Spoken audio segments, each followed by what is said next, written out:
कुंभ रहस्य की खोज की विद्वानों ने और कहा कि कुंभ अपने अंदर है, ज्ञान के रूप में, मस्तिष्क के रूप में विद्वान है कुंभ रूप में यदि कुछ गिर रहा है तो शिखर दर्शन टीकाकार कहलाते हैं। क्या लाभ है और क्या हानि है उसका पूरा मूल्यांकन है उन्होंने छापा नहीं है। उसका अर्थ क्या होता है? ये केवल प्रश्न ऐसा हुआ है ज्योतिष जीपीएस सिस्टम, ज्योतिष का सिस्टम हम लोग। हाँ अवश्य, वस्तुतः सभी का एक मत था कि यह अमृत ज्ञानमय है और योगमय है।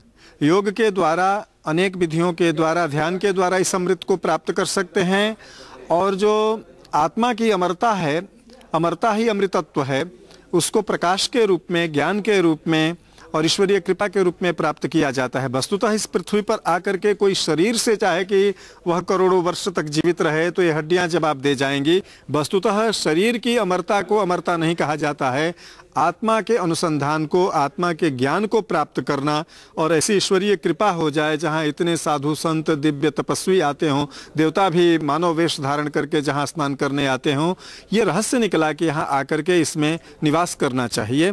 और गंगा की परिस्थिति पर भी एक विस्तृत चर्चा हुई कि भारतवर्ष में किस तरह से विकास के नाम पर गंगा को रोका गया, गंगा के समस्त जल को रोक दिया गया है पर्वत क्षेत्र में, और उससे उतनी बिजली का उत्पादन भी नहीं हो रहा है और गंगा के समस्त जल को भी रोक दिया गया।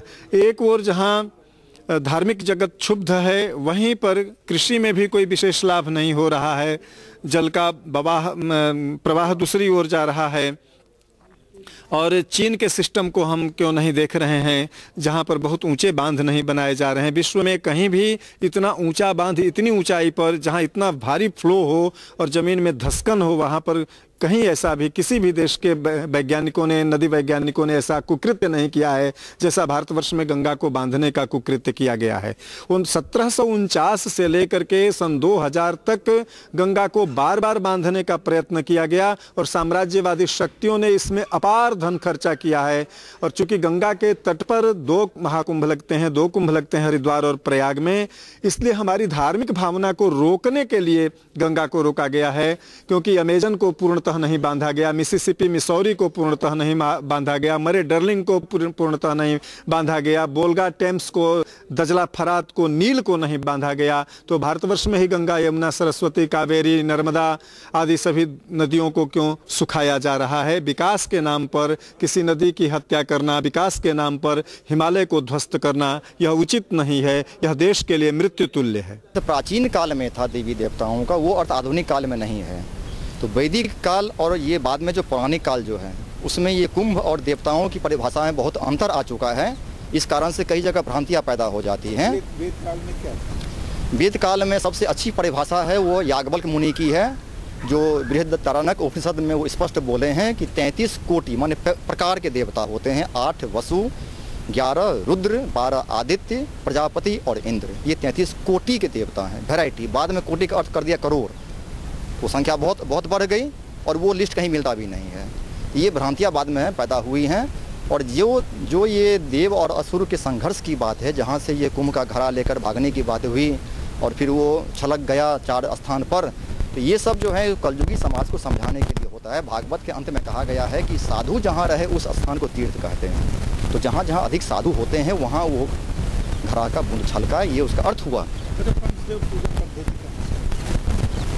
ये पंचदेव पूजा पद्धति वेद से ही आई है और ये अत्यंत प्राचीन काल से है। जो हम लोग पंचदेवता का जो मंत्र सब पढ़ते हैं वो सब वेद के ही मंत्र सब क्या है। इसमें भी 2 प्रकार के पंचदेवता चल रहे हैं। सप्तऋषि भी 2 प्रकार के लिस्ट हैं गोत्रों का, और उसमें कौन अधिक प्राचीन है, कौन बाद का है, ये कहना बड़ा कठिन है। उसका प्राचीन प्रमाण सब है। पंचदेव में भी 2 प्रकार के पंचदेव मैंने पहले ही कहा है, एक ही प्रकार का नहीं है। और ब्राह्मणों में कई प्रकार के मतभेद हैं। यदि हम कलश का क्या है, कलश के बारे में तो जानते हैं, कलश का हम क्यों करते हैं, कलश में कौन से देवता के बारे में सबसे प्रमुख मंत्र है आपको यजुर्वेद के 33वें अध्याय में, न तस्य प्रतिमा अस्ति यस्य न महति यश।